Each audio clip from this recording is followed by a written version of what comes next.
Đây, nghiệp sư bằng bồnประมาณថ្ងៃនេះទូរឿងអាសិនជាគាត់និយាយបុគ្គលប្រហែលជាមិនអីទេប៉ុន្តែគាត់ម៉ៃទាំងអស់ហ្មងសិតតែវាយទៅលេងស្រីកញ្ចះគេគាត់និយាយអញ្ចឹងហើយគាត់និយាយប្រហែលជាគាត់ហ្នឹងគាត់ថាគាត់ហ្នឹងស្រឡាញ់តែប្រទេសកម្ពុជាតែឯងមកទៅគាត់និយាយអញ្ចឹងមិនចង់ឲ្យគេធៀបបងតែគិតថាអញ្ចេះជនជាតិខ្មែរណាទោះពួកគាត់ទៅដល់ទីណាក៏គាត់មិនភ្លេចទីកំណើតដែរនិយាយចំថាមិនមែនតែជនជាតិខ្មែរគ្រប់ជាតិសាសន៍ទាំងអស់គេអត់ភ្លេចកំណើតដើមខ្លួនឯងទេទឹកដីកំណើតខ្លួនឯងទេហើយបងអូនដៀលមកសិតតែគេនឹងកញ្ចះបងអូនឯងកំពុងតែធ្វើនៅក្រុមហ៊ុន P3 Auto Worker ហ្នឹងកន្លែងបិទស្កុតឡានបិទអីហ្នឹងបងអូនឯងមិនមែនកញ្ចះគេដែរទេចឹងតាមពិតគេធ្វើអីក៏ដោយជាសិទ្ធិផឹងគេជារឿងផឹងគេកុំយើងធ្វើអីបានល្អយើងធ្វើហ្នឹងទៅកុំឲ្យទៅដៀលប៉ះពាល់ដល់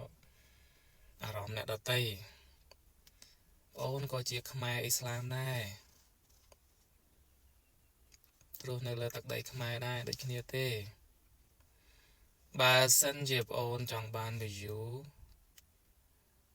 ចង់បានការល្បីដែលកន្លែងបងអូនបិទស្កុតហ្នឹងក៏បងអូនត្រូវរកវិធីសាស្ត្រអីនិយាយឲ្យល្អជាងនេះបន្តិចហើយកុំទៅដៀលមនុស្សស្រីដៀលមនុស្សស្រីប៉ះម្ដាយបងអូនស្រីបងអូនគិតយ៉ាងមិនដែរអត់ល្អទេណា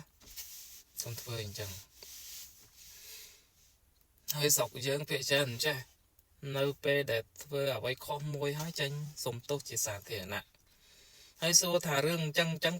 ទឹមតែកើតមួយនឹងឬអត់ទេណូកើតច្រើនហើយ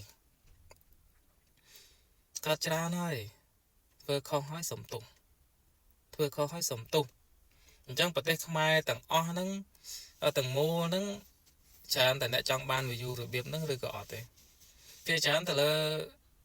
អ្នកអាជីវកម្មនឹងឯងអ្នករកស៊ីនឹងឯងដើម្បីបានផ្ទុះប៉ុន្តែសួរថាផ្ទុះហ្នឹងគេសរសើរអត់ទេមានតែគេជេរបន្តិចដាក់ផ្ដាសាអត់សប្បាយចិត្តទេបងអូនកុំធ្វើអញ្ចឹងហើយសង្ឃឹមថាប្រទេសយើងចប់ត្រឹមបងអូនហ្នឹងកុំឲ្យមានតទៅទៀតសូមថ្នាក់ដឹកនាំ